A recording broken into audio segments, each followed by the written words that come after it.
Alléluia, alléluia. Bienvenue, frères et sœurs en Christ, sur ce plateau spécial clôturant votre émission En route vers Pâques.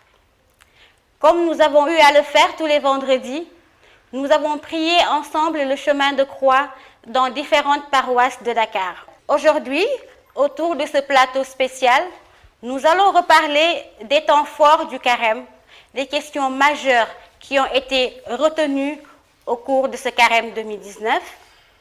Et j'ai le plaisir de recevoir frères et sœurs sur ce plateau. À ma droite, l'abbé Vivien Auguste Bokaten Nadjak, vicaire en la paroisse Notre-Dame des Anges de Ouakam.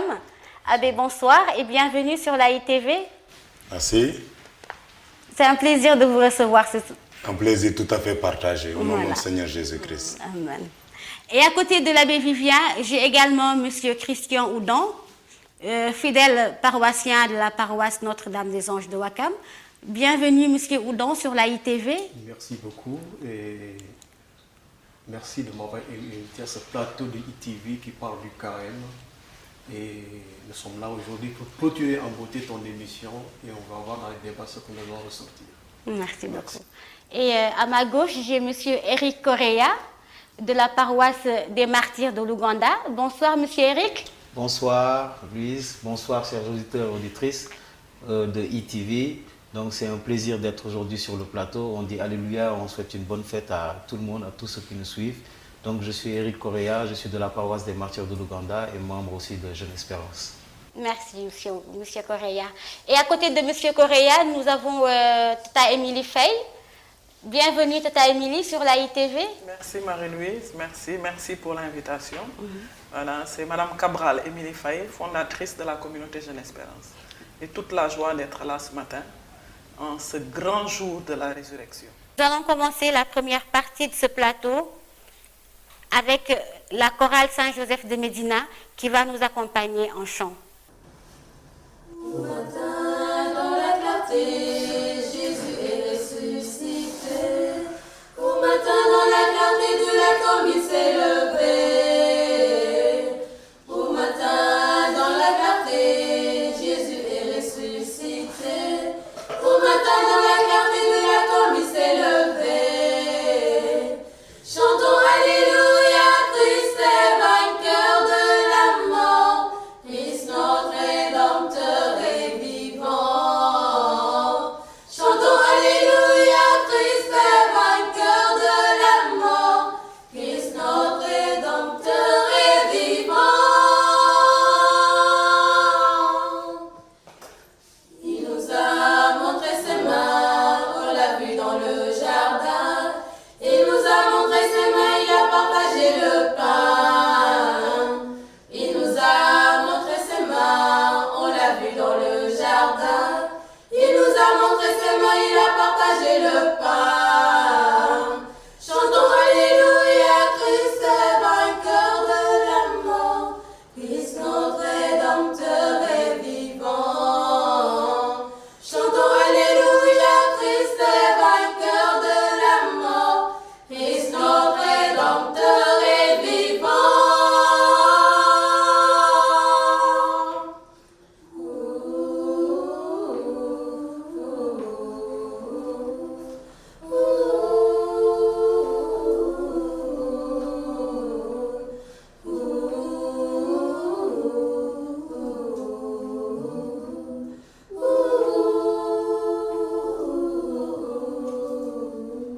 Chantons Alléluia, Christ est vainqueur de la mort. Christ notre Rédempteur est vivant. Chantons Alléluia, Christ est vainqueur de la mort. Christ notre Rédempteur est vivant.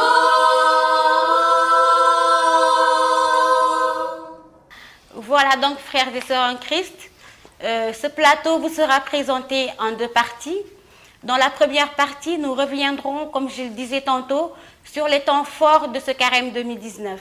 Pour la deuxième partie, bien sûr, nous allons parler largement de Pâques, de cette grande fête tant attendue après 40 jours de jeûne. Frères et sœurs, avant de commencer ce plateau spécial, je voudrais demander à l'abbé Vivien Auguste Bokaten Nadjak de bien vouloir commencer les hostilités avec une prière afin de demander à notre Seigneur Jésus-Christ de disposer de ce plateau afin de bénir chacun d'entre nous qui sommes là aujourd'hui et également vous qui nous regardez.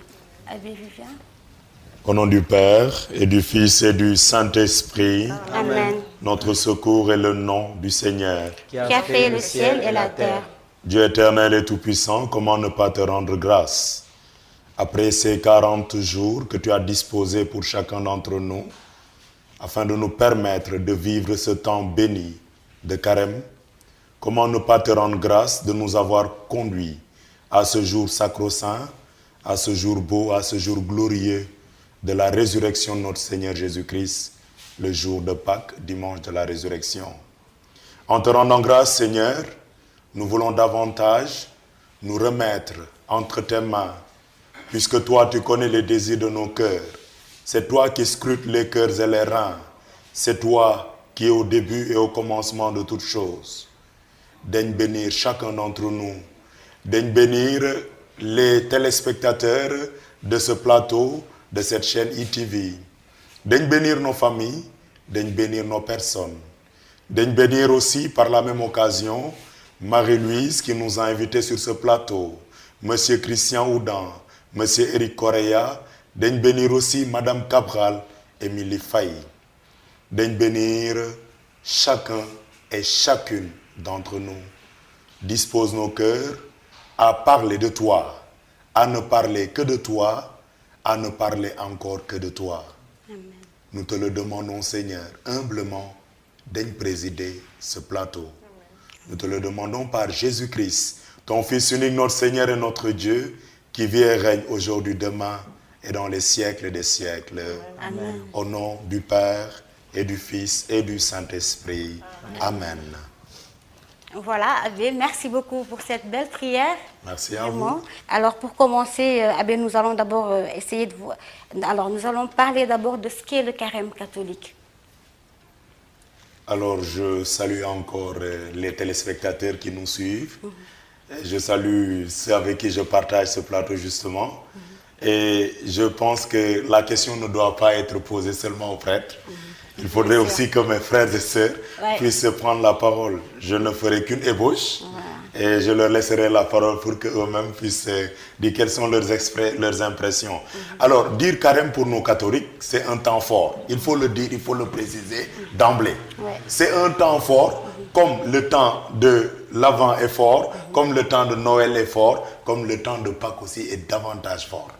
Alors, le temps de carême est un temps qui est situé dans l'année liturgique catholique. Le temps de carême vient après que nous ayons célébré ou vécu le temps de l'Avent, le temps de Noël, puis le temps de l'Avent en 8 semaines ou 9 semaines, et ce qui nous permettra d'entrer maintenant dans le temps de carême. Il y a donc quelque chose qui précède le temps de carême, il y a quelque chose qui suit le temps de carême et qui nous permet de comprendre que le temps de carême est un temps aussi préparatoire à un autre temps qui est le temps pascal. Mais quand on dit carême, justement, il y a 3 éléments de base qui sont aussi sacro-saints pendant ce temps. Et nous n'inventons rien. Parce que l'évangile, selon Saint Matthieu au chapitre 7, de rappeler cet essentiel, le jeûne, c'est essentiel, excusez-moi, le jeûne, le partage et la prière. Ce sont ces activités, ce sont ces élans spirituels, n'est-ce pas, que tout chrétien doit consacrer à ce temps de carême. J'ajoute ceci. Nous n'inventons rien par rapport aux 40 jours qui constituent le temps de carême. D'autant plus que notre Seigneur et Sauveur Jésus-Christ, n'est-ce pas, il est allé au désert. Au tout début de son ministère, il y a passé 40 jours et 40 nuits sans rien manger. Et nous dit-on à la fin de ces 40 jours, il fut tenté par le diable et il a résisté. Il a vaincu, je veux dire. Passez-moi l'expression. Alors le temps de carême, un temps qui vient après quelques temps forts, un temps qui prépare un autre temps fort, sans lequel le chrétien est vide de son sens, ou le christianisme est vide de son sens. Parce que sans la Pâque, et donc le temps pascal que le temps de carême prépare, le chrétien n'a pas souvent sa raison d'être. Car chrétien, Christ. Christ est né, Christ a souffert, Christ est mort, Christ est ressuscité. et donc ressuscité à partir de la vigile pascale, la veille pascale, nous entrons dans le temps béni de Pâques qui va durer, on va le voir certainement. Voilà, certainement 50 jours. D'accord, merci Abbé. Alors, Monsieur Oudon, pouvez-vous nous dire ce que représente, ce qu'est le carême catholique pour vous? Merci, mais je ne pense pas que j'irai au-delà de ce que Abbé vient de dire. Ouais. Mais quand même, je vais essayer en tant que catholique de me donner la perception que moi j'ai du temps de carême.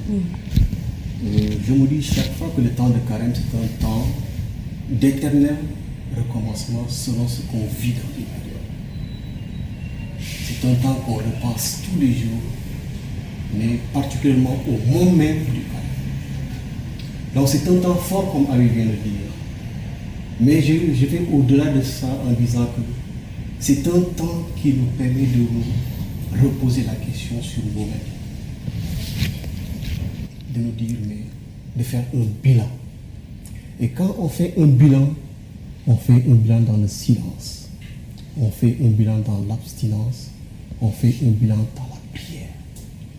Et ça, c'est des choses qui sont chaque fois à recultiver pendant cette période-là.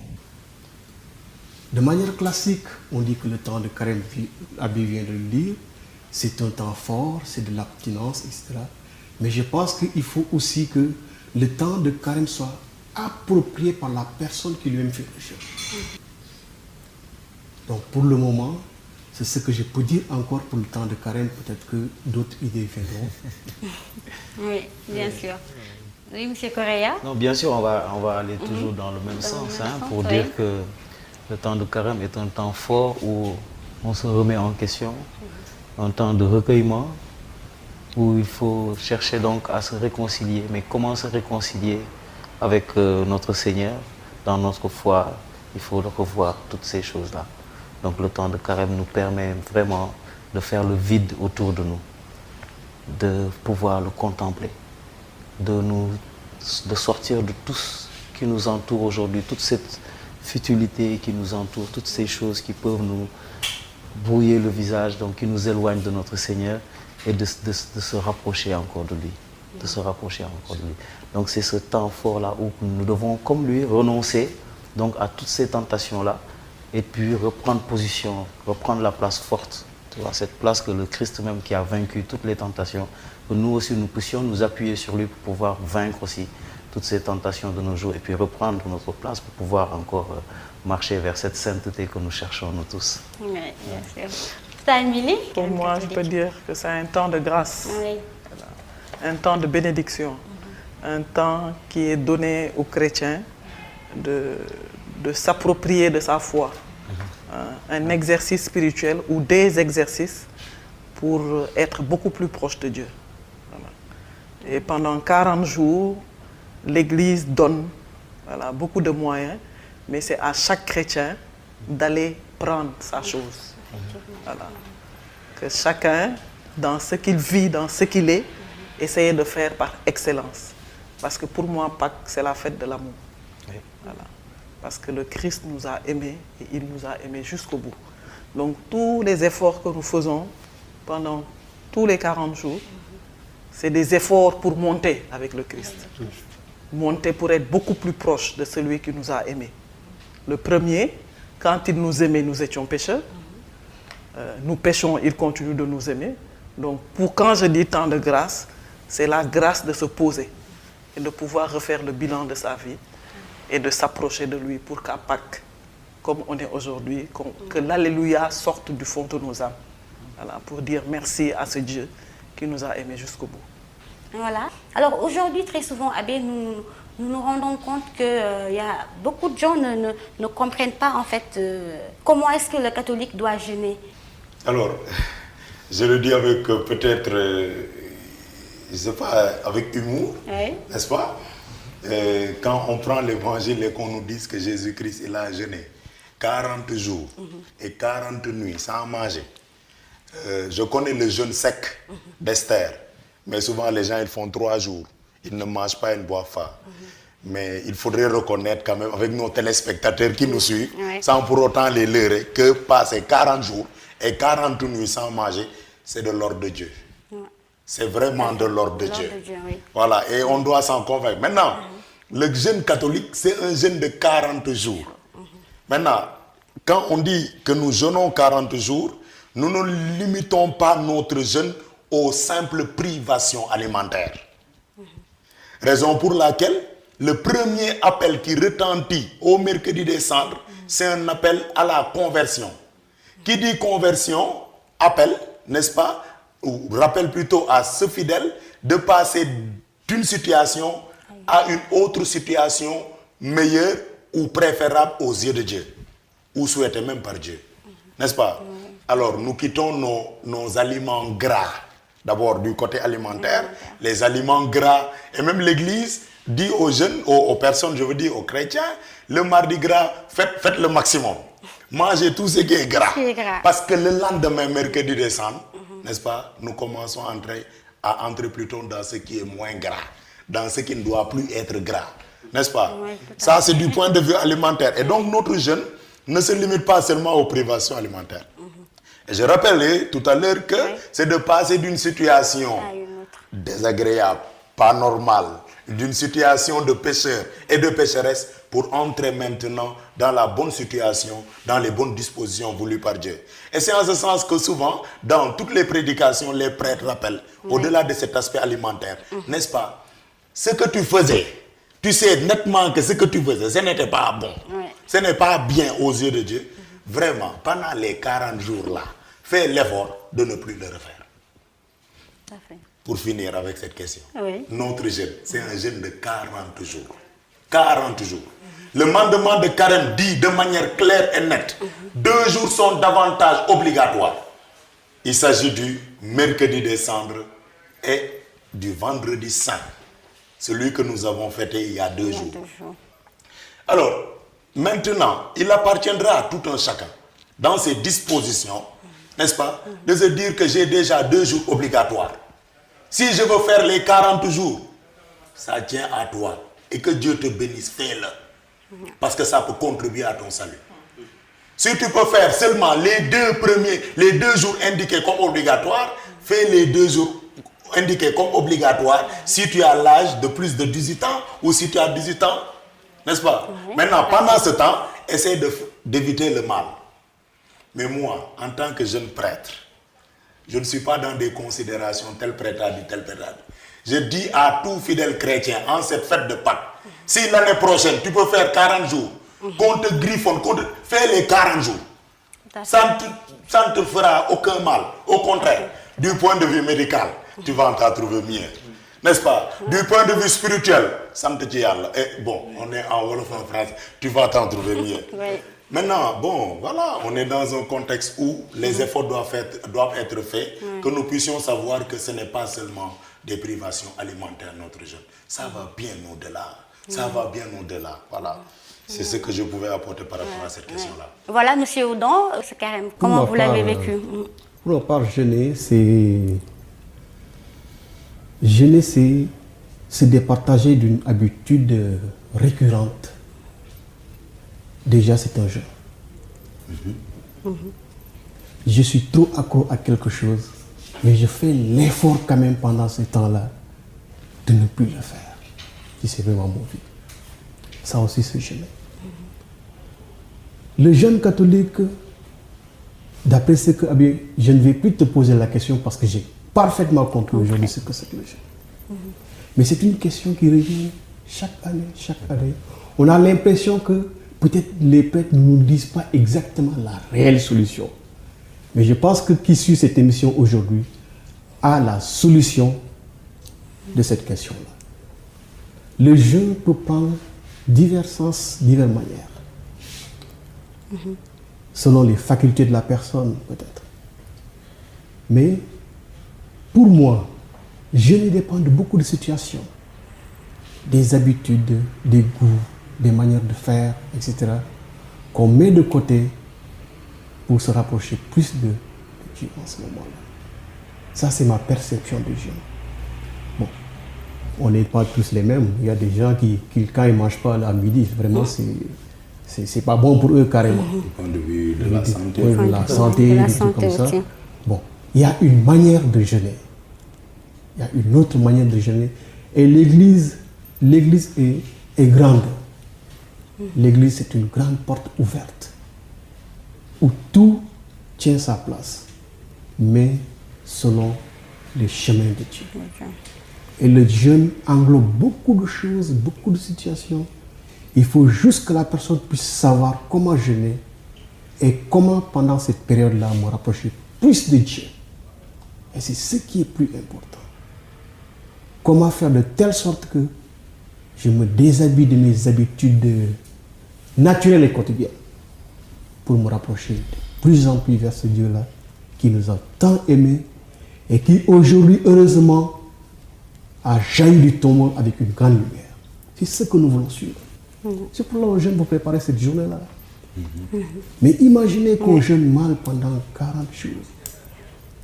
Est-ce qu'on a le droit d'être heureux ce jour de lumière comme aujourd'hui? Des fois, peut-être ça peut nous motiver à supporter le jeûne. Mais il faut en parler, il faut en débattre. Et moi, je suis pour ce débat. Voilà. Merci beaucoup, M. Oudon. Alors, M. Eric, voilà, toujours. C'est très intéressant. Oui. Ce que j'ai, moi, comme conception par rapport aux jeunes, je sais déjà que l'Église n'a pas de manière officielle une heure ou bien des dates précises. Oui, tout à fait. Ce que nous retenons, grosso modo, si je fais un résumé, parce que comme chaque année, nos frères nous demandent pourquoi tel a mangé, pourquoi tel a bu. Justement, et souvent, excusez-moi, voilà. M. Correa, ça arrive, hein, ça soit en entreprise, souvent quand on est entre collègues souvent la question revient. Tout à fait. La question revient alors. Tout à fait. Mais il est midi, pourquoi est-ce que tu manges alors que normalement tu es en carême? Voilà. Donc c'est des questions qui reviennent souvent en fait. Exactement. Des questions qui reviennent souvent. Bon, parce qu'il y a un peu de, pas de photocopie, mais de comparaison. Par exemple, les gens aiment bien comparer. Mais ce que j'aime dans la religion chrétienne, c'est que c'est vraiment profond et très personnel. Même quand le Christ, il dit qu'il regarde les cœurs et les reins, c'est parce qu'il sait ce qu'il y a au fond de ton cœur.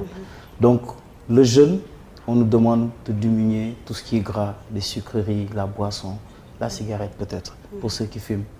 Donc, toi déjà, de ce côté-là, tu sais ce que tu dois faire en toi, en âme et conscience. Ouais. Et ce qui reste maintenant, c'est le côté spirituel. Est-ce que tu allais souvent à la messe? Est-ce que tu allais te confesser? Est-ce que tu te disputais pas avec ton patron? Est-ce que très souvent tu tiraillais avec tes frères et sœurs? Voilà ce que tu dois mettre de côté. Voilà comment te rapprocher de Dieu. Chercher à être une meilleure personne. Parce que quand tu te prives de nourriture, tu te prives de boisson, d'eau par exemple, c'est quelque chose de vital. Tu as tout le temps envie de manger ou de boire. Donc si tu arrives à résister à cette boisson-là et à cette nourriture, cela veut dire que toi aussi tu es capable de résister à quelqu'un qui te cherche des noises. Quelqu'un qui te provoque, tu es capable de résister, tu es capable de pardonner. Donc c'est un exercice. La nourriture n'est pas la base même du jeûne. La base du jeûne, c'est la conversion. Te convertir. Te convertir, c'est-à-dire devenir quelqu'un de... Tu es quelqu'un de mauvais par exemple, et tu cherches à être meilleur. Maintenant, l'exercice qui peut te permettre de le faire, ne pas manger et ne pas boire, c'est très lourd pour une personne humaine, parce que c'est quelque chose de vital. Mais si tu arrives à le faire, ça veut dire qu'il est possible aussi de pardonner à ton frère, de pardonner à ton patron, à tes collègues et de chercher à être une meilleure personne. Maintenant, de toi-même, nous chrétiens, nous savons que nous ne pouvons pas le faire. Il faut toujours que nous nous appuyons sur le Christ, que nous prions pour que le Seigneur nous donne cette force-là de pouvoir donc aller vers cette sainteté, vers cette conversion que nous cherchons. Et je pense même que dans le mandement, où on parle donc de la foi, de mettre donc ce que l'on professe par notre foi, d'essayer de le mettre aussi dans le même contexte que notre vie active de tous les jours. On dit que nous sommes chrétiens, nous devons être comme ci, comme ça. Donc il faudrait aussi que la pratique soit aussi présente, qu'on puisse aussi nous regarder et reconnaître cela. Reconnaître cela, oui, bien sûr. Amélie, oui. Voilà, je rebondis sur ce qu'a dit Eric. Eric, oui. Voilà, l'abstinence de la nourriture élève nos âmes vers Dieu. Ça aide à l'élévation spirituelle. Et quand M. Oudon dit que les prêtres ne disent pas souvent, je pense que les prêtres, à toutes les messes, ils répètent la même chose. La manière de faire. Le mandement de carême aussi nous aide à ça. Mais je pense que ce qui entraîne, c'est ce que tu es en train d'expliquer, c'est par rapport à l'environnement, là où nous évoluons. Nous savons qu'on est petit pour ça et que nos frères dans leur manière de faire, on peut vouloir faire. Et je pense que depuis un certain temps, le jeûne d'abstinence est beaucoup plus visible qu'autre chose. Oui. Parce que, justement, on te pose la question, mais vous avez commencé, pourquoi tu bois, pourquoi tu manges? Voilà. Une petite anecdote, ma nounou, qui ne rate pas son carême, il y a 2 jours, elle vient manger. J'ai dit, mais tu jeûnes pas? Elle me dit, j'ai vu mes menstrues, je suis en règle. J'étais choquée, mais elle ne savait pas, parce qu'aux alentours de là où elle évolue, c'est comme ça que ça se passe. Il a fallu toute une catéchèse. Oui, oui, pour qu'elle comprenne. Elle a jeûné encore pendant, elle a mangé encore pendant 2 jours. Il a fallu que j'explique. Donc pour dire que des émissions comme ça, c'est bon, parce qu'il y en a qui, des catholiques de table, comme on dit, tout à fait. que c'est pendant le carême, quand on fait attention, les églises sont remplies. Donc, que ce temps-là soit un temps où c'est l'exercice. Tout à fait. Qu'après Voilà. cette mouvance-là, qu'on y prenne goût. Moi, c'est ça ma prière. Justement, avant que vous ne passiez, je suis avec beaucoup d'intérêt ce qui est en train d'être dit. Oui. Et ça me permet d'annoncer ou d'énoncer autre chose. C'est-à-dire que le jeune dont on parle, en disant qu'il élève nos âmes, c'est très fort. Oui. Ce qu'on ne sait pas, c'est que beaucoup de catholiques, n'est-ce pas, Oui. en dehors des 40 jours de carême, sont en train de jeûner tous les mercredis, tous les vendredis de l'année. De l'année, je dirais. Tout à fait, De l'année, oui. de l'année. Donc, il ne faudrait pas qu'on soit dans une démarche comparative. Non. C'est-à-dire que le jeûne, il est considéré, il a son essence, il a son importance dans toutes les confessions religieuses. Oui. Dans toutes les confessions religieuses, le jeûne est présent, n'est-ce pas? Mais comment le jeûne est vu par d'autres frères et sœurs, ce n'est pas forcément comme ça que l'Église voit le jeûne. D'ailleurs, nous, comment nous voyons notre jeûne? Notre jeûne, ce n'est pas seulement de dire c'est abstinence. Le Christ, il dit, quand tu jeûnes, n'est-ce pas, retire-toi. Retire-toi. Dans ta chambre, que personne ne sache que tu es même en train de jeûner.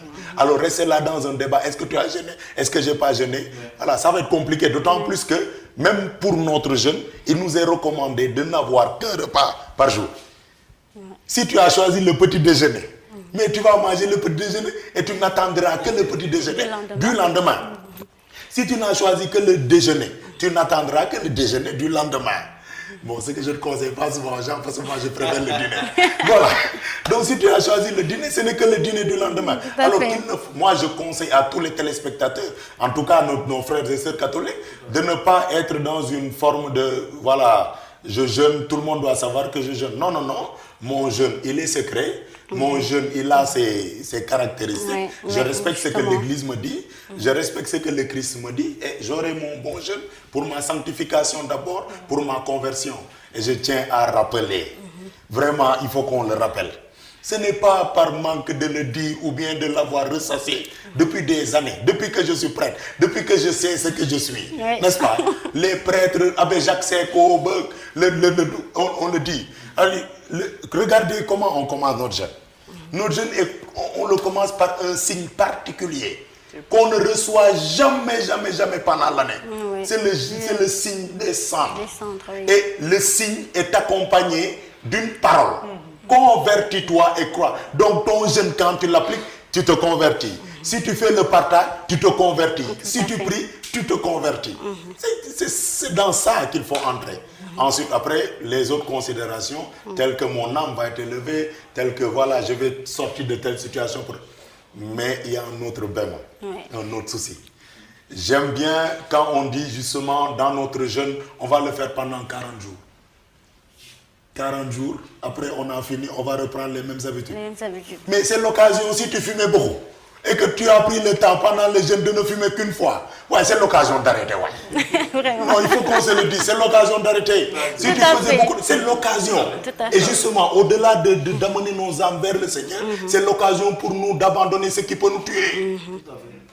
Oui, c'est ce qu'il faudrait voir. C'est un exercice spirituel. C'est un exercice spirituel pour nous amener à abandonner certaines habitudes. Et je dis à tous les téléspectateurs, il faudrait qu'on respecte le jeûne, notre Bien jeûne sûr. catholique, et qu'on s'applique à le vivre correctement. Un dernier détail, si vous le permettez, le jeûne catholique permet à un fidèle, s'il a envie de jeûner, n'est-ce pas? Mais qu'au fur et à mesure qu'il avance dans son jeûne pour la journée, qu'il sente qu'il est faible parce que malade. D'aller prendre une petite collation. C'est-à-dire, café. Tu bois ton petit café. Ta topette là, tu bois une topette. Tu reviens à ton jeûne, dans ton comportement, dans ce que tu avais l'habitude de faire. C'est important. Voilà. Donc, ce sont ces petits détails qui font de notre jeûne et qui le rendent particulier. Et je confirme ce qu'Abbé dit quand il parle de s'améliorer, que l'exercice spirituel, à final, nous amène à un autre comportement, voilà, à être raffermi et consolidé dans la foi. Moi, quand je dis bonne montée vers Pâques, c'est chaque année, on a fait une montée. C'est ce qu'il est en train de dire. Si moi, pendant le carême 2019, je me suis abstenu de la boisson ou de la cigarette, c'est-à-dire qu'après le carême, si je fumais 10 paquets, le mois, au moins d'arriver à 2. L'année prochaine, ce sera à 1 et après... C'est comme ça que le goût est venu de certaines personnes de jeûner toute l'année, tous les mercredis et les vendredis. Ou bien j'ai une intention de prière qui me tient à cœur, ben je tire un jeûne. Parce qu'on dit par le jeûne et la prière, je peux atteindre le cœur de Dieu. Donc pour dire que si nous sortons le jeûne de la prière et de notre foi, ce n'est plus solide. Pour que ce soit solide, il faut que ce soit enraciné en quelque chose. C'est-à-dire comment faire pour être beaucoup plus proche de Christ. Car pas, comme dit Abbé, que notre Alléluia ait un sens. Parce que pendant 40 jours, nous nous sommes exercés à monter avec lui. Et la prière, c'est que Pâques 2019 fasse beaucoup de montées dans le ciel. Amen, amen. Comment est-ce qu'on pourrait ramener les jeunes à percevoir en fait ce comportement-là durant le temps de carême? Est-ce qu'il faudrait continuer à faire des week-ends de prière ou à travers nos communautés, essayer de trouver des programmes qui pourraient aider ces jeunes-là à plus comprendre le jeûne, en fait, le jeûne catholique? Je suis tout à fait d'accord avec vous, parce que c'est la perception qu'il faut gérer aussi. Il faut véritablement gérer la perception. Mais avant de présenter des propositions, vraiment, je voudrais féliciter les fidèles catholiques. Non, parce que sinon on va évoluer dans une forme de critique pour critique. Mais les efforts qui sont en train d'être faits, sont considérables. Les efforts sont considérables. J'aurais bien aimé que pendant une célébration de la Vigile pascale, qu'on se mette à énumérer les efforts qui sont faits. C'est vrai qu'on ne peut pas entrer dans le cœur de l'homme pour savoir comment il a vécu sincèrement son carême, mais il y a beaucoup d'efforts qui ont été faits durant ce carême 2019. Non, et puis bon, on aurait peut-être pris quelques récipiendaires, on fait des études de cas, on allait se rendre compte que beaucoup ont fait cette montée dont on parlait tout à l'heure. Et vraiment, je félicite. Voilà, je les félicite. Mais bon, il ne faut pas qu'on dorme sur nos lauriers. L'année prochaine aussi, il faut qu'on se retape, n'est-ce pas, pour refaire les efforts. Alors, comment peut-on s'aider personnellement? Je crois que la montée, elle est d'abord personnelle. J'aime bien le mouvement, j'aime bien ce que j'entends dans le mouvement CVAV. Ils ont ce qu'ils appellent ascension. Ascension, oui. Donc, ils font de telle sorte que pendant le temps de carême, ils vérifient quels sont les efforts qui sont faits.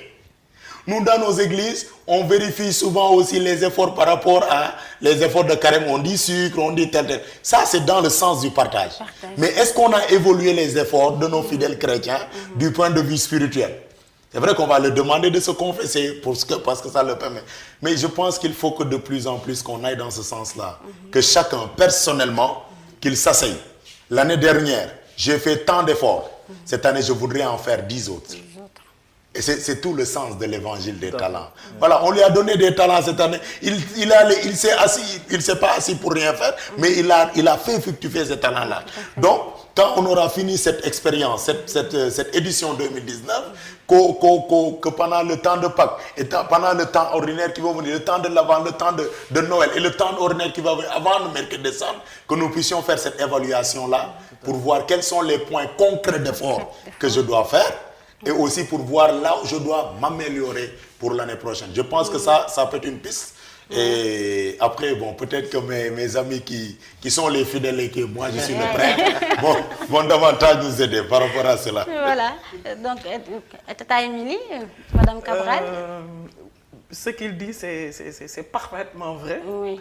Et vraiment, Abbé Vivien, que Dieu te bénisse pour Amen. Amen. ton ministère.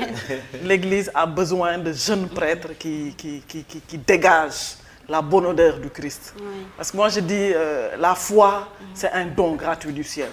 Et je confirme quand il dit qu'il y a des avancées. Moi, je dis que c'est l'ère de Jésus-Christ. Aujourd'hui, être chrétien, c'est à la mode. Les gens, ils extériorisent leur foi. Tu vois les jeunes avec leur chapelet, la croix au cou. L'exemple de la messe chrismale de mardi passé, elle était bondée jusqu'au dehors. La messe Elle des était huiles. pleine, hein, oui. Aujourd'hui, les fidèles chrétiens savent que leurs solutions peuvent être réglées à l'église. Et il y a tellement d'occasions. L'exemple du bois des manguiers, tu ne peux rien organiser pendant le carême. Le bois est pris. Tout à fait. Les groupes, les associations, même dans les entreprises, il y a des recollections. Chacun veut s'affirmer. Et ça, c'est une grâce. C'est vraiment un don. Et nous bénissons le Seigneur pour cela. L'essentiel, comme il dit, c'est que ce soit dans la continuité. Que ça ne soit pas un effet mode. Voilà. Que carême, tout le monde jeûne, que je me mets dans l'ambiance et après carême, voilà. Et la foi, j'ai l'habitude de dire, c'est comme un torchon. Un linge qui est sale, si tu le laves au fur et à mesure, il devient de plus en plus blanc. Et quand il est blanc, tu reconnais les taches. Donc, que les montées là, nos vies soient des torchons que nous lavons pendant ces 40 jours. Qu'à force de les laver, on soit plus attentionné aux tâches qui sont là. Parce que la conversion, c'est tous les jours. C'est tous les jours, tout à fait. C'est chaque jour. Pour être proche de Dieu, c'est tous les jours. Et ce temps de carême, c'est un temps de grâce qui nous est donné, voilà, pour nous parfaire vers Dieu. Mais en dehors du carême, c'est tous les jours. On a la messe du dimanche, la confession mensuelle qui est obligatoire, la retraite annuelle personnelle qui est obligatoire. Et ça, comme il dit, c'est individuellement, c'est personnellement. Personnellement. Un chrétien seul est un chrétien en danger. De nous affilier à nos paroisses, de faire partie d'un groupe, de ne pas être un chrétien singleton. C'est vrai qu'on est la civilisation de... Voilà, le temps, time is money, on n'a pas le temps, tu descends tard, etc. Mais d'essayer de trouver un groupe où tu évolues, une activité que tu fais. Il a parlé de CVAV. Nos enfants, le karaté, c'est très bon. Taekwondo, c'est très bon. Mais CVAV scouting, c'est bon. Moi, je suis une diglaï, c'est dans ça qu'on a grandi. C'est très vrai. Voilà. C'est vrai que Émilie, pour vous rejoindre, on se rappelle à l'époque, hein, on a tous fait partie d'un mouvement, que ça soit CVAV, guide, voilà. Donc, déjà à bas âge, on savait déjà à quel moment est-ce que devait se passer telle messe, voilà, quelles étaient les différentes étapes de la messe, Abbé. Voilà, parce que là, on se rend compte qu'il y a des gens qui ont du mal même à maîtriser en fait les différentes étapes de la messe. Monsieur Correa, dites-nous un peu votre expérience en fait. Par rapport à ça, je dirais que j'ai eu une très bonne base parce que bon, dès le très jeune âge, je suis rentré dans le louvetisme. Donc on me portait déjà sur les épaules pour m'amener. Et là-bas, tu avais une très bonne base déjà parce qu'on t'apprenait à prier avant d'aller en mission, on t'apprenait à prier avant de manger, à prier avant de faire ta tente. On t'apprenait à rester en groupe. Quand il y avait quelqu'un dans la dizaine, par exemple, qui faisait une bêtise, c'est tout le groupe qu'on punissait. Donc il fallait être unis, il fallait partager ensemble. On nous amenait en randonnée où il fallait partager un paquet de biscuits et un pot de Gloria alors qu'on était 15. Donc ce sont des formations dans ce sens-là, donc qui t'apprennent à partager. Et au fur et à mesure, tu grandis avec ces bases-là. Donc après, tu as une certaine base donc, chrétienne que tu as acquise avec toutes ces années. Donc il est très important d'avoir des jeunes qui sont implantés donc, dans tous les mouvements que nous avons aujourd'hui. Et vous avez encore beaucoup plus encore par rapport au temps peut-être de certaines personnes qui étaient beaucoup plus âgées que nous. Parce que quand on va aujourd'hui à l'église, on nous dit mais tu es encore jeune, qu'est-ce que tu vas faire là-bas? Parce qu'il fut un temps où il n'y avait que les personnes âgées qui allaient tout le temps à l'église, prier et puis voilà, entrer dans les groupes de Ave Maria et autres. Donc tu vois, il n'y avait que ça qui existait. Donc on te dit pourquoi être jeune. Et aujourd'hui, tu te rends compte qu'il y a beaucoup de jeunes, comme Émilie le disait tout à l'heure, donc non seulement qui confessent leur foi en ne se cachant plus, tu vois, en étant vraiment fiers de ce qu'ils ont. Et il ne faudrait pas que ça s'arrête là. Il ne faudrait pas que ça s'arrête seulement à mettre des croix dans nos voitures, à mettre aussi des poissons sur nos véhicules et autres, tac, à chapelet, tout ça là, c'est très bien. Maintenant que ça se voit aussi dans le comportement. Et ça, c'est vraiment le moment, donc le carême, c'est vraiment le moment de pouvoir monter en ascension, de pouvoir se transformer, de se convertir être quelqu'un de meilleur donc, par rapport à tout ça là. Et si déjà dès le bas âge, tu as eu une certaine formation, que ce soit dans le scoutisme, CVAV, louvetisme, chorale, guide et autres, il y en a tant aujourd'hui. Vous avez des groupes de prière maintenant, ça n'existait pas à l'époque avec les charismatiques et autres. Donc vraiment, il y a le choix. Il y a le choix. Implantez-vous à l'intérieur, grandissons non seulement spirituellement, physiquement et sainement aussi. Quoi. Vraiment, je salue tous ces jeunes que je vois aujourd'hui. Moi-même, je suis dedans. Donc, quand les gens me voient, les mamans me félicitent. Ils me disent vraiment, c'est vraiment beau ce qu'on voit aujourd'hui. On voit beaucoup plus de jeunes à l'église, beaucoup plus de jeunes qui sont implantés. Mais on continue de prier les uns pour les autres pour que vraiment ça continue à grandir spirituellement. Formidable. Et toujours dans cette même question-là, Christian, vous avez eu à être président d'une chorale. Comment vous voyez ces jeunes qui viennent vers vous un peu pour essayer de voir comment est-ce qu'ils pourront un jour être un président de chorale ou être un grand choriste, hein, voilà, un grand chante comme on dit maintenant. Voilà, dites-nous un peu comment vous avez vécu cette expérience. Bon, je suis déjà d'avis, très d'accord avec cette montée des jeunes. Ça, c'est quelque chose qui est visible actuellement, très visible. Je me rappelle que nous, avant, étant jeunes, plus jeunes que ça, on n'avait pas cette perspective. On n'avait pas cette chance-là. Mais aujourd'hui, la jeunesse a beaucoup de chance pour savoir qui est le Christ. Beaucoup de chance pour savoir qui est le Christ. Parce qu'ils ont beaucoup de vecteurs de communication qui les poussent à savoir qui est le Christ. Mais indépendamment de ça, je salue tous les mouvements qui sont en train d'être créés, qui englobent tous les jeunes. Les jeunes, un jeune catholique, il sait ce qui n'est pas catholique. Il le sait. Et ça, même dans son subconscient, il le sait, ce qui n'est pas catholique.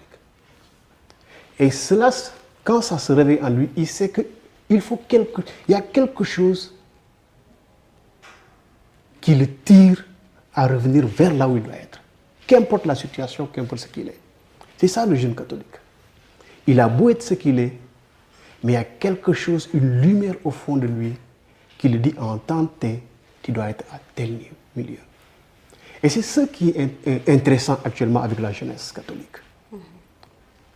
À Poponguine, moi j'ai vu des jeunes à Grand-F très engagés, très engagés, qui surveillent toute une messe, qui surveillent le comportement, l'habillement, qui surveillent les déplacements, qui surveillent même les grandes rencontres. Et quand je vois ce niveau d'engagement, je sens que ces jeunes-là, ils ont compris quelque chose. Avant, bon, il n'y avait que le scoutisme qui était là, qui faisait. Mais ils ont pu créer quelque chose quand même, qu'ils ont défendu avec leur propre couleur. Et je prie que tout cela retombe dans toutes les paroisses pour faire la même chose. Nous, on n'avait pas cette chance-là. On n'avait pas la chance d'avoir un téléphone et de voir une prière. On n'avait pas cette chance-là. La seule chose qu'on avait, c'était la catéchèse qu'on avait fait qui nous permet d'avoir la communion et la confirmation. Et ça s'arrête là. Mais actuellement, les rencontres de prière. Moi, je ne me rappelle pas, étant jeune, aller à rencontre de prière. Je ne me rappelle pas. Mais actuellement, il y a beaucoup de rencontres de prière. Oui, tout à fait, tout à fait. Pendant le temps de carême, les gens font des prières dans les communautés. C'est rare maintenant de voir un jeune, un jour de dimanche, rester au quartier sans aller à la messe. C'est un peu rare, ça devient un peu plus rare. Parce que ça parle aux jeunes. Tu n'es pas allé à la messe, tu n'as pas fait ça, tu n'es pas allé à Poponguine, tu n'es pas allé à... Donc ça marque la personne, ça marque le jeune. Et il voit ça en image, il voit ça dans les réseaux sociaux, il sent qu'il n'a pas fait quelque chose, un devoir. Et ce qui est important, c'est ce qu'il faut cultiver. Maintenant, peut-être utiliser ces mêmes vecteurs pour penser autrement comment encore motiver ces jeunes-là. Donc moi, c'est la perspective que j'ai actuellement de la jeunesse et que Dieu continue l'œuvre qu'il est en train de faire dans le cœur de ces jeunes-là. Amen. Et Abbé, ça rejoint également le mandement de carême de 2019. Voilà, quand on dit la foi en Jésus-Christ et nos actes. Donc ça rejoint ce que nous venons de dire en fait. Comment accoler en fait cette foi en Christ avec notre quotidien en fait? Alors, moi, je dois d'abord, puisque le plateau nous le permet, moi, je veux rendre grâce au Seigneur. Pourquoi je veux rendre grâce? Mais c'est parce que chaque année, je dis bien chaque année, nous avons l'heureuse grâce, nous catholiques, de recevoir et un message du pape, et un message de nos évêques. Alors, il suffit juste de lire les deux messages et de savoir dans quel sens nos efforts doivent être concentrés. Au-delà du message principal, du message primordial du Christ. Regardez le pape, il nous parle du péché. Le péché destructeur. Déjà, si tu lis le message là, tu dois pouvoir te dire, mais moi, dans mon désir de conversion là, je dois fuir le péché. Parce que le péché va me détruire. Qui plus est, le péché va détruire ma communauté et mes frères et sœurs. C'était déjà ça, le premier message du pape. Le péché, il détruit l'homme. Et les évêques viennent pour dire, puisque le péché détruit l'homme, qu'il faut éviter le péché. Parce que le pape, ce qu'il dit, il dit que la création doit vraiment faire des efforts. Et la création, c'est nous. Voilà, donc éviter le péché. Mais cette création-là doit aller de l'avant. Pour que cette création aille de l'avant, les évêques nous disent l'être et l'agir. Ce que tu es, ce que ta foi te fait être, tu dois le prouver dans ton agir. Et ils ont cité deux références bibliques, mais d'une merveille. Je dis bien d'une merveille. Parce que quand les évêques vont jusqu'à citer Jésus qui dit, mais ce n'est pas ceux qui vont dire Seigneur, Seigneur, Seigneur, qui vont entrer dans le royaume des cieux. C'est Jésus qui parle. Nous, on a l'habitude, quand Jésus parle, on édulcore ce que Jésus dit. Nous, on coupe le sens que nous êtes. Il dit, ce n'est pas ceux qui vont dire Seigneur, Seigneur, seulement qui vont entrer dans la maison de Dieu. Mais ceux qui font la volonté de Dieu.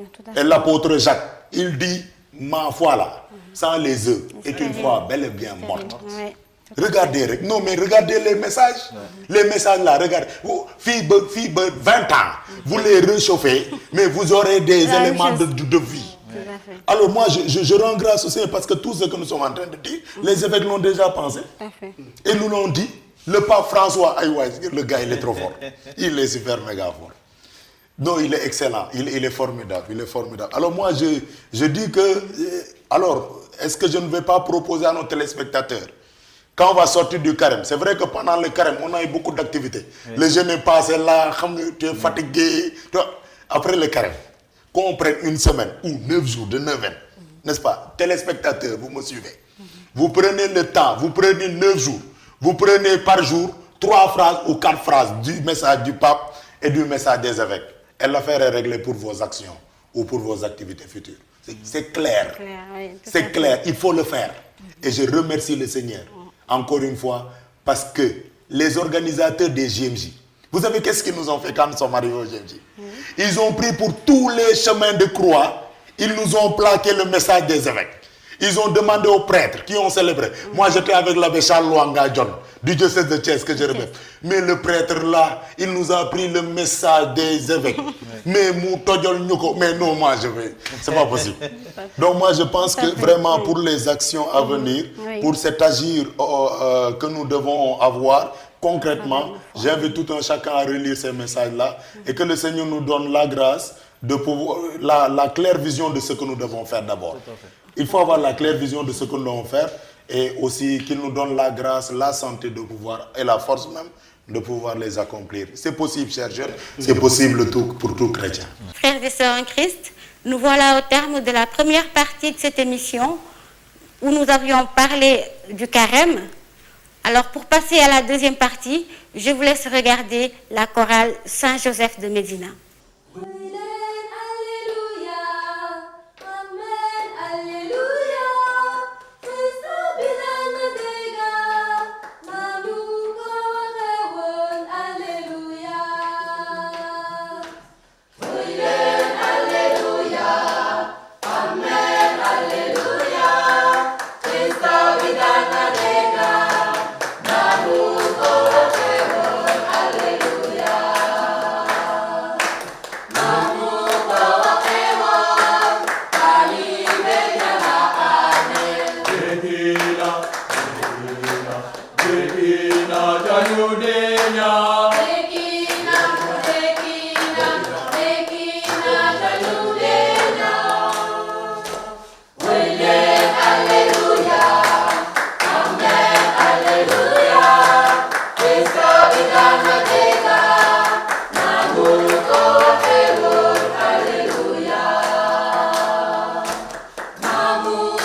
Retour sur ce plateau pour la deuxième partie de votre émission. Alors, pour cette deuxième partie, nous allons spécialement parler de Pâques. Alors, avant de commencer, alléluia à vous tous qui êtes là. Merci, alléluia. Merci, alléluia. Christ, Pâques. merci Joyeuse beaucoup. Pâques. Merci beaucoup. Christ Christ est est ressuscité. Il est vraiment ressuscité. Ressuscité, alléluia. Voilà, alléluia. Alors, Abbé, dites-nous un peu, qu'est-ce qu'il y a à retenir autour de Pâques? Qu'est-ce que la Pâques, Abbé Vivien? La merveille de l'amour. De l'amour. Rien que ça, la merveille de l'amour. Et j'emprunte les expressions de Tata Émilie, Madame Cabral, qui disait que pour elle, la fête de Pâques, c'est la fête de l'amour. Parce que nous n'inventons rien. Et l'évangile de Jésus-Christ selon Saint Jean, chapitre 13, verset 1er, dit ceci, n'est-ce pas, le Christ, ayant aimé les siens qui étaient dans le monde, il les aima, c'est-à-dire jusqu'au bout. Et quand on dit jusqu'au bout, donc la Pâques y est. C'est ça, non? Jusqu'au bout. Alors qu'il y avait carême, il y avait tout, il y avait Pâques. Donc jusqu'au bout là, Ouais. donc la Pâques y est. Donc l'amour qu'il a jusqu'au bout inclut, n'est-ce pas, la Pâques. Donc c'est ça pour moi, on peut retenir de manière. Maintenant après, nous devons retenir que quand on parle de Pâques, théologiquement, on retiendra le passage. De quel passage s'agit-il? Il s'agit du passage de la mort à la vie. Christ est né. Il est né. Il a vécu dans notre condition humaine en toutes choses, à l'exception du péché, sans péché. Il a souffert la passion. Il est mort. Il est ressuscité. Nous, on ne s'arrête pas à il est mort. Il est mort, puis il est ressuscité. Et on ne s'arrête même pas à il est ressuscité seulement. On continue dans notre credo, on va plus loin. Il est monté au ciel. Il nous envoie l'Esprit Saint. Mais on ne s'arrête pas à ça, ouais, sinon ça ne va pas être intéressant. Il reviendra dans la gloire Amen. pour nous amener à lui. Et donc, toute cette joie-là, c'est ce qui nous habite avec cette lumière de Pâques. Et le passage dont il s'agit à Pâques, liturgiquement, ça devient une merveille. Parce qu'à la vigile pascale, tout est considéré, tout est fait pour que le chrétien se retrouve dans une situation où il vit la Pâques. Tout à fait. Il fait comme si il était dans le peuple d'Israël autrefois, qui a vécu l'esclavage en Égypte, qui a été tiré d'Égypte par Moïse, au nom de Dieu, uniquement au nom de Dieu, pour l'envoyer vers la terre promise, vers Canaan.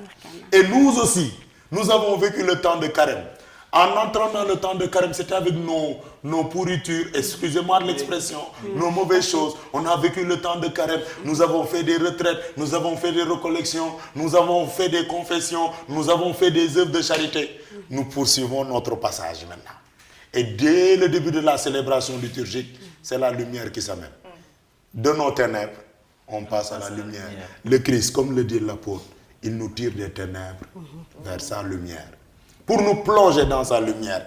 Et ensuite, il y a la lecture de la parole, ainsi de suite. Donc, Pâques, c'est toutes ces merveilles-là. On se mettrait là, ma très chère, à parler de Pâques d'ici jusqu'à la semaine prochaine. Dans le On temps. parlera toujours de Pâques. Voilà. Monsieur Oudon, alléluia. Alléluia. Christ est vraiment ressuscité. Il est là, il est là Alléluia. avec nous. Oui. Moi, ce que je dirais de la Pâques, c'est quoi? C'est la fête de la propreté. La propreté, on essuie nos habits. Et toutes les saletés sont parties. Même au-delà de la croix, il a dit, pardonne-leur. Ils ne savent pas ce qu'ils font. On est déjà propre. Et on va fêter quelque chose de très grand avec des beaux habits. Des cœurs propres. Des visages propres. un monde propre, des sociétés qui sont propres. Parce que regardez, il nous pardonne nos péchés. Il nous défend devant son Père pour dire non, laisse, ils ne comprennent pas. On est devenus des hommes nouveaux pour fêter la Pâque. Pourtant, on s'est déjà préparé. Mais regarde, je vois un très grand paradoxe. Le dimanche des Rameaux, la grande acclamation. Mais le vendredi, le grand reniement. Il n'y a pas un péché plus fort que ça. Mais pourtant, celui à qui tu dis Bogotouma, il a dit, pardonne-leur, ils ne savent pas ce qu'ils font. Mais c'est extraordinaire la Pâque. C'est extraordinaire la Pâque. Et c'est la fête fondamentale du catholique. Sans la Pâque, on n'est rien. Sans ce jour-là où le Seigneur s'est ressuscité dans son tombeau, aujourd'hui on ne serait pas là. Aujourd'hui le monde serait autre. Parce que c'est le fondement de beaucoup de choses dans la stabilité de la vie même actuelle. Et les gens ne vont pas en profondeur de ça. Une lumière qui jaillit du tombeau. Regardez si le Christ n'était pas ressuscité. Vaine serait notre foi. Vaine serait cette foi-là. Mais non seulement vaine serait cette foi-là, mais vaine sera l'existence même. Parce qu'il n'y a aucun repère. Il n'y a pas de repère. Bon, d'autres sont venus après. Mais il y a un repère. Et le Christ est un grand repère. Il n'y a pas un plus grand sacrificateur que celui qui sacrifie sa vie pour ses fidèles. Tu vas trouver un sacrificateur. Il ne va jamais se sacrifier pour toi, jamais. Il va te dire, bon, cherche autre chose.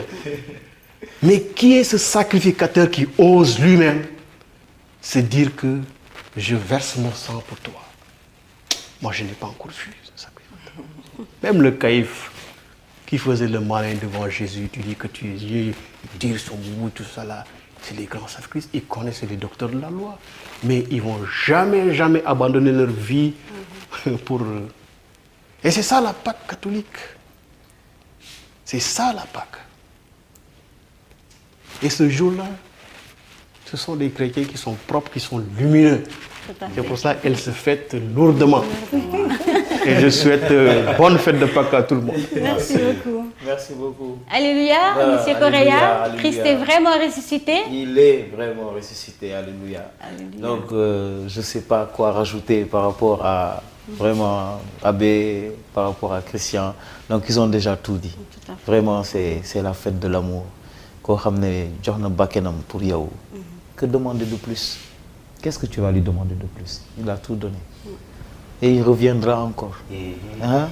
Vraiment. Moi, je suis juste dans la joie. Je n'ai pas grand-chose à dire. Vous avez déjà tout dit. Alléluia, Madame Cabral. Alléluia, Christ est vraiment ressuscité. Vraiment ressuscité. Il est ressuscité. Il est ressuscité. Alléluia. Vraiment, toute la gloire à Jésus-Christ. Jésus-Christ. Voilà. Et merci à ce grand sacrificateur, comme il a dit. Quand il parlait, je pensais à nos frères Manjac et aux parents d'Abbé Vivien. Nos parents. Pour dire que l'unique sacrifice a été fait. Voilà, l'unique. C'est lui l'unique sacrifice. Celui qui a versé son sang. Donc, que ce sacrifice-là soit valable dans nos vies de tous les jours. Amen. Voilà. Que nos traditions, Christ puisse les évangéliser. Amen. Voilà, par ce grand geste-là. Amen. Parce que, et c'est ça la foi, qu'il nous enracine dans sa foi. Que xamb bi gën a rëy mooy mees foofooy tour bi parce que là-bas tout se fait. Tout à fait. Voilà. Il verse son sang et il a donné sa vie pour nous. Moi je dis aux femmes que j'ai l'habitude de fréquenter que l'amour du Christ est mon premier amour, que celui de M. Cabral, qu'il vienne ou qu'il ne vienne pas, moi j'ai pour lui et pour moi. Tout à fait. Parce que cet amour-là, il ne varie pas. L'amour du Christ est constant. Voilà. Dieu nous aime pendant qu'on pêche, comme il a dit, Dieu nous aime quand on est propre, il nous aime quand on est sale. Il nous aime quand nous l'aimons, il nous aime quand nous ne l'aimons pas. Et je bénis Dieu pour tout ce temps où je ne l'ai pas aimé et qu'il m'a aimé. Et puisque je suis consciente qu'il m'aime, que toute ma vie soit à bout. C'est pourquoi tout mon entourage, je l'imbibe de cet amour-là. Voilà. Que Dieu nous donne pour Pâques 2019 d'être amour au cœur du Sénégal. Amen. Amen. Alors, Abbé, comment demeurer dans cet amour-là après Pâques? Il faut dire que je propose tout le temps qu'on aille d'abord dans la Sainte Bible. Wow. Parce que si on veut vraiment trouver une lanterne claire, il faut aller de là. C'est pourquoi l'Église catholique, elle invite tous ses fidèles à participer à la Sainte Eucharistie, pendant laquelle Sainte Eucharistie, la liturgie de parole, explique l'essentiel de la fête et donne les différentes pistes à suivre. C'est ce qu'il faut. Et pourquoi chaque fois qu'un chrétien catholique doit fêter une quelconque célébration, n'est-ce pas, liturgique, il faut que ça passe par la Sainte Messe. C'est cette Sainte Messe qui va vous déterminer comment est-ce qu'il faut se débrouiller pour la suite. Alors, dans les lectures que nous aurons, le jour de Pâques par exemple, le jour de Pâques, au-delà de l'évangile, l'apôtre Paul, il est fort lui aussi, il dit, abandonnez les réalités terrestres, recherchez les réalités d'en haut.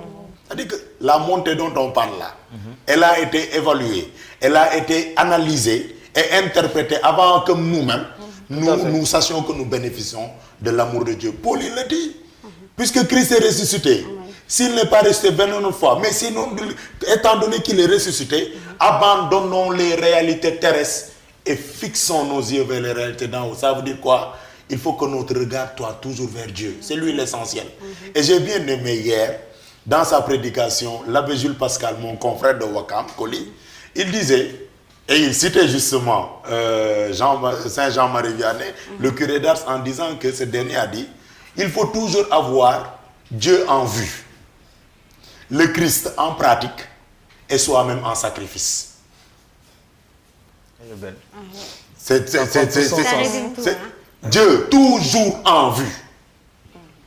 Que tout ce que tu recherches, tout ce que tu veux voir dans ta vie, et je vais même dans ta profession, où que tu sois, même dans ta profession, Dieu en vue. Tu es catholique, le Christ en pratique. Et qu'est-ce que le Christ a pratiqué? Ne s'est-il pas abaissé? Ayant aimé les siens qui étaient dans le monde, il les aima jusqu'au bout. Mais il continue en disant, sachant que Dieu avait tout remis en ses mains, et qu'il est sorti du Père, et qu'il va vers le Père, le Christ se lève de table, il enlève son habit, il prend un tablier et il se met à servir ses disciples en leur lavant les pieds. Je disais aux gens, mais écoutez, regardez, quand on dit que je dois laver les pieds de quelqu'un, forcément, que cette personne soit assise, que cette personne soit debout, forcément il faut que je m'incline. Tout à fait. Or, nous disons de Jésus-Christ qu'il est Dieu, nous lui devons adoration. Mais là, c'est lui qui s'incline. Il ne nous adore pas, mais il s'incline parce qu'il veut nous montrer un exemple indélébile, un exemple sur lequel doivent être basées toutes les autres actions que nous aurons à mener pour nos frères et sœurs. Dieu en vue, le Christ en pratique. Et soi-même en sacrifice. Le dernier message, c'est de se sacrifier pour les autres. À Pâques, sacrifions-nous pour les autres. L'unique sacrificateur, celui qui est à la place, qui est la victime, qui immole, le Christ, n'est-ce pas lui? Il nous a montré l'exemple. Nous devons faire de même. Alors le message, il est clair. Il est clair. Les réalités d'en haut, ensuite la pratique, mais nous-mêmes que nous allions, que nous nous abandonnions à ce désir de servir les autres. Alors, moi, je dis simplement, il y a beaucoup de messages qui vont être délivrés à Pâques. Si vous faites le tour de toutes les paroisses, chaque prêtre va délivrer un message. Chaque prêtre va vous donner une piste. Mais je retiens une seule piste. Le pape François, il est trop fort. Le pape François, il dit, celui qui vit l'Eucharistie et qui n'est pas capable, n'est-ce pas, d'aimer son frère, mieux vaudrait pour lui qu'il soit un athée que d'être un chrétien hypocrite. Hein? Dans le goût. Il faudrait que nous nous appliquions à être concrets. Blabla, notre guerre, mais concret. mon frère, ma soeur, dans ma propre maison, dans mon propre presbytère, dans notre propre presbytère, dans notre propre communauté religieuse, l'abaissement. Parce que dans la lettre de Saint Paul l'apôtre aux Philippiens, chapitre 2, versets 1 à 11, mais cet hymne de la kénose, de l'abaissement du Christ est une merveille. Le Christ, de condition divine qu'il était, n'a pas refusé jalousement mais le rang qu'il légua, mais il s'est abaissé. C'est pourquoi Dieu l'a exalté. Je pense qu'à Pâques là, et à nous tous, doit revenir ce désir de nous abaisser les uns vis-à-vis des autres. Et l'abbé Jules, je vais finir par ça, j'aime beaucoup parler là. Donc l'abbé Jules, il dit, mais écoutez, tout ce qu'on fait là, Amna Otto, je suis devenu curé, je suis devenu pape, je suis devenu évêque, j'ai marié la plus belle femme du monde, j'ai marié le plus bel homme du monde, je suis directeur de telle chaîne, je suis directeur... Il dit, il y a un cadre pour lequel nous tous, c'est comment? C'est la mort là. Et il dit que quand on va arriver là-bas, tout le monde sera couché comme ça. Voilà, donc c'est des exemples, c'est des pistes, il y en a beaucoup. Ce que je dis, ça tourne autour de l'amour, de l'humilité. Mais il y en a d'autres naturellement. En fait, j'avais la même vision, excuse-moi, j'avais la même vision quand tu demandais donc comment on peut faire pour maintenir cette joie, cette lumière. Donc j'avais cette même vision-là, donc de nous aimer les uns les autres. De nous aimer les uns les autres, donc d'être le serviteur de son prochain. Servir et aimer. Aime et fais ce que tu veux. Vraiment, c'est ça. C'est ça. Et la parole le dit, celui qui va être premier, qu'il se fasse serviteur. Qu'il se fasse serviteur. Et pour rejoindre ce que dit Abbé Vivien, comme le dit Saint Paul, à cause de la parole et sans parole, tout soit gagné à Jésus-Christ. Voilà, parce que nous tous, nous sommes évangélisateurs. Nous tous, nous sommes les mains, les pieds et les yeux du Christ.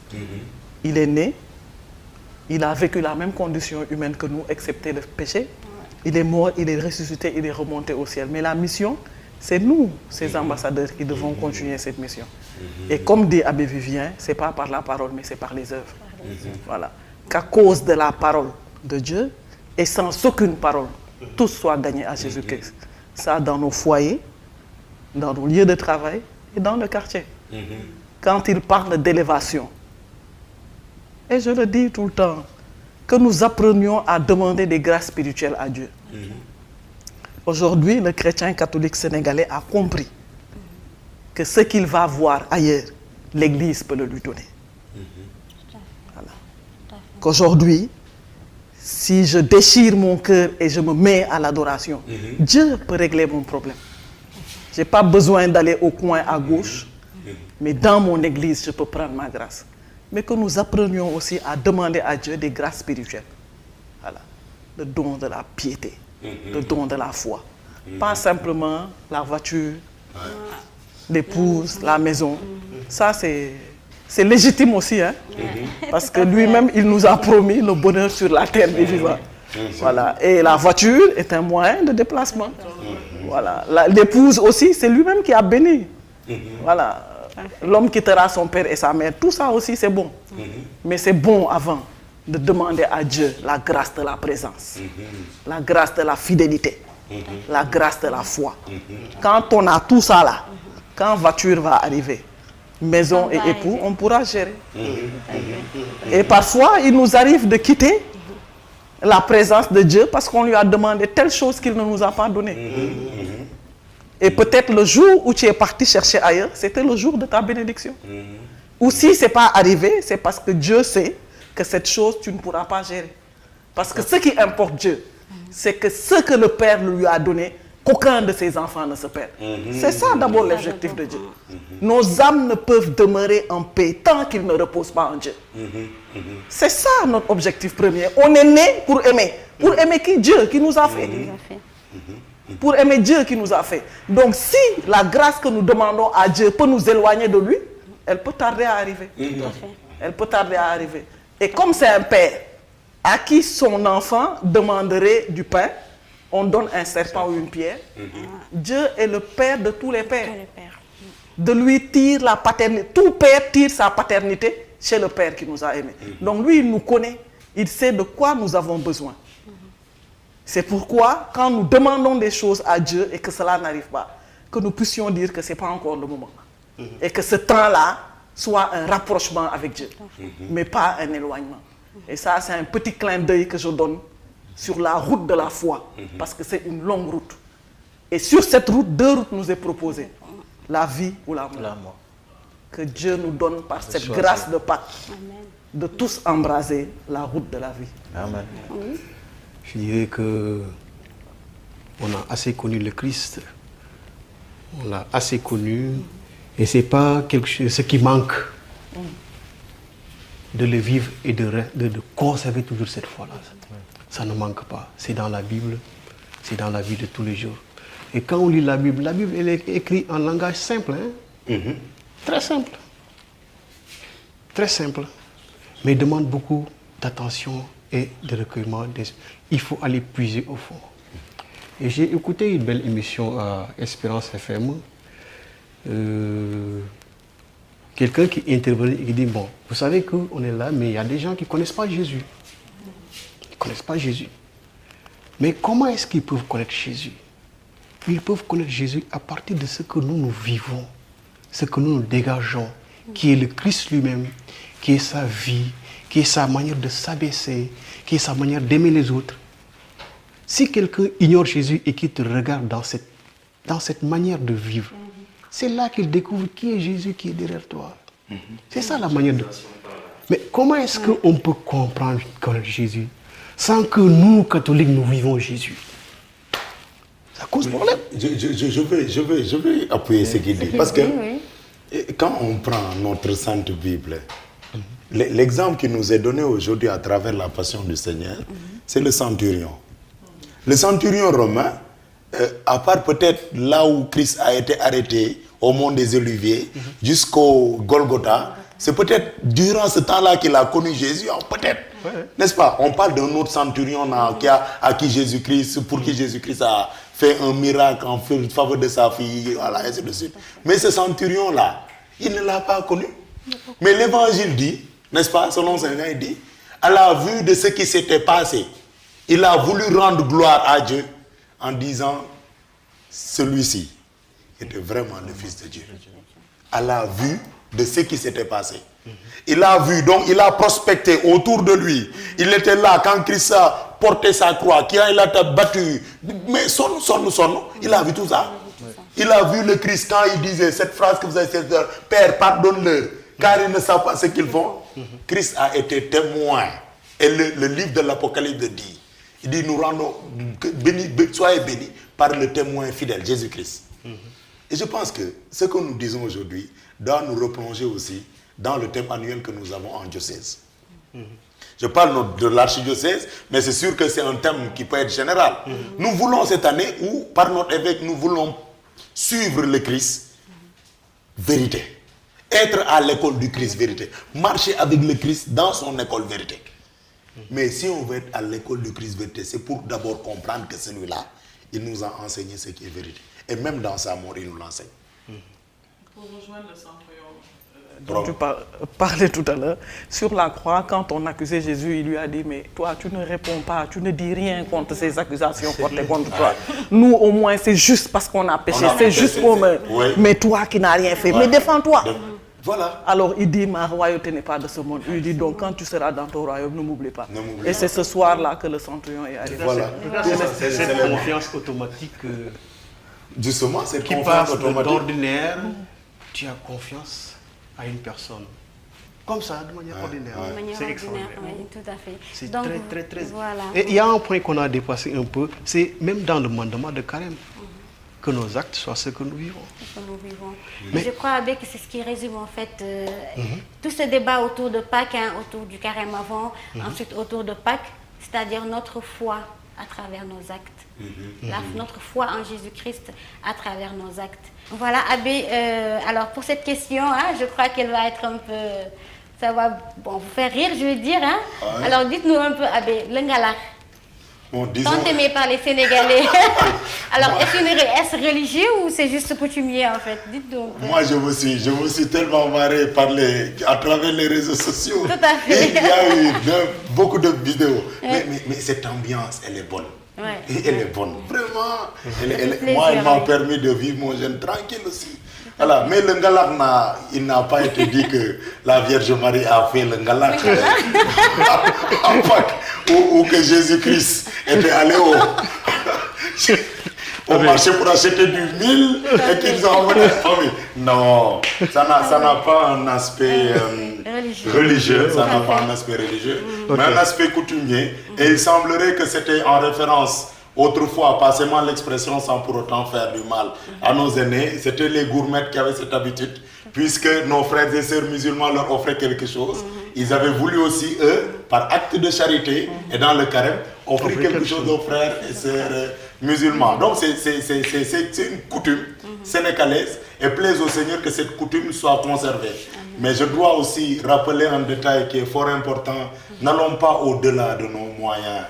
Si c'est possible, faisons-le. Voilà, si c'est possible, faisons-le. Et je demanderai à nos frères et sœurs musulmans de nous comprendre. Tu vas faire bignoulé.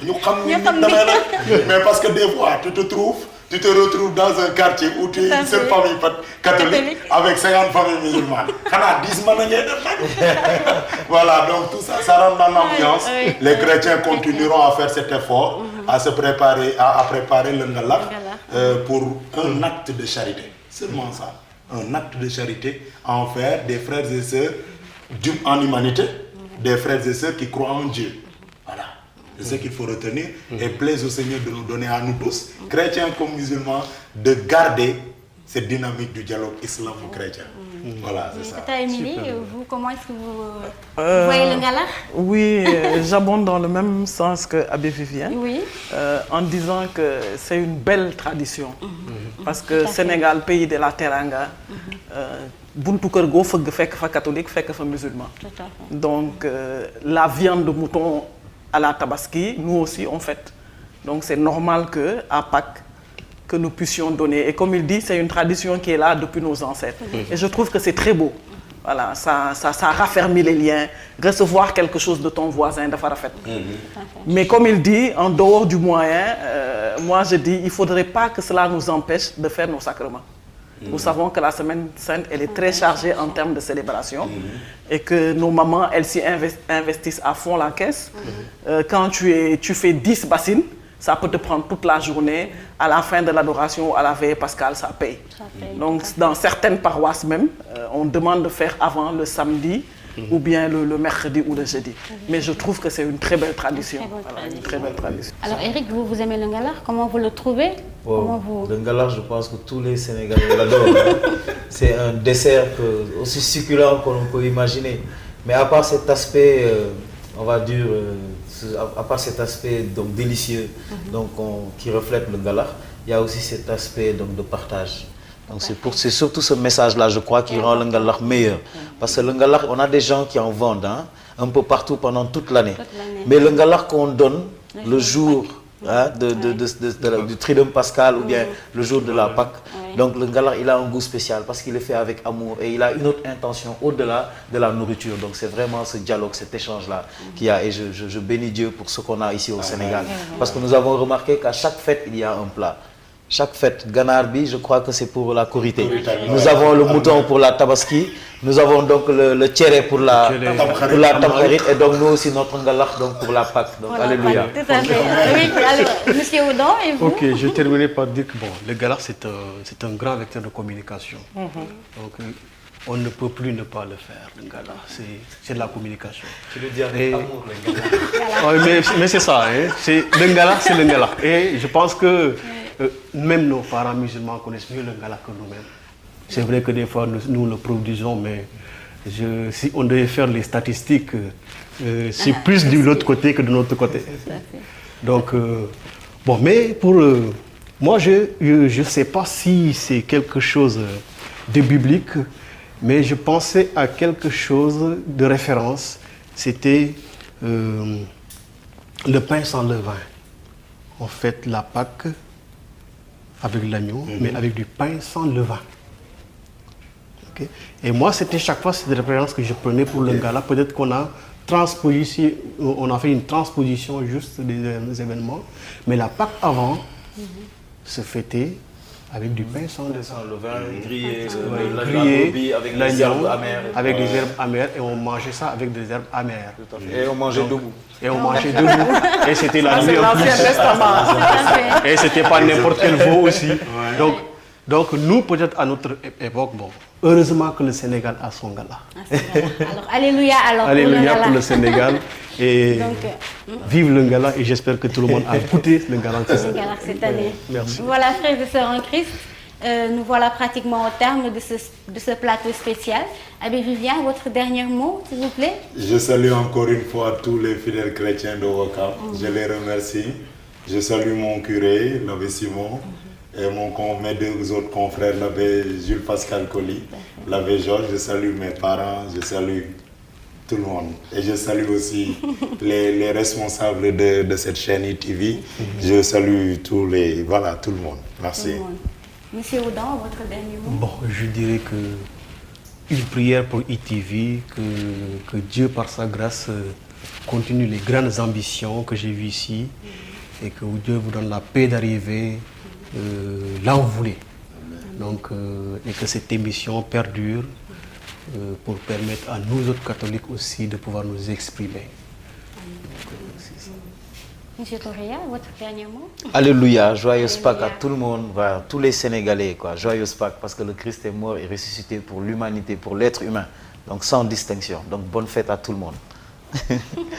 Madame Cabral. Oui, alléluia Marie-Louise, et Alléluia. vraiment merci pour l'invitation.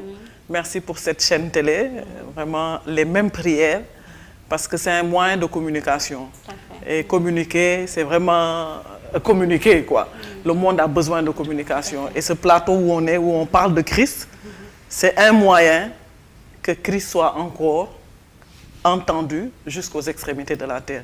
Et je bénis la vie de toutes les personnes qui vont regarder cette émission. Que Dieu, par sa grâce et sa miséricorde, nous remplisse de sa paix. Pâques, c'est la fête de la lumière. Que nous puissions briller dans ce Sénégal-là.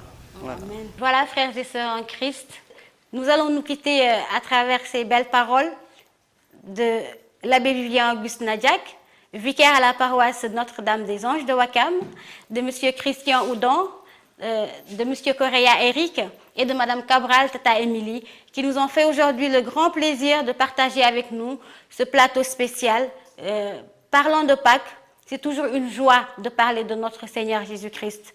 Alors aujourd'hui, frères et sœurs, je vous dis à tous, alléluia, bonne fête de Pâques à vous.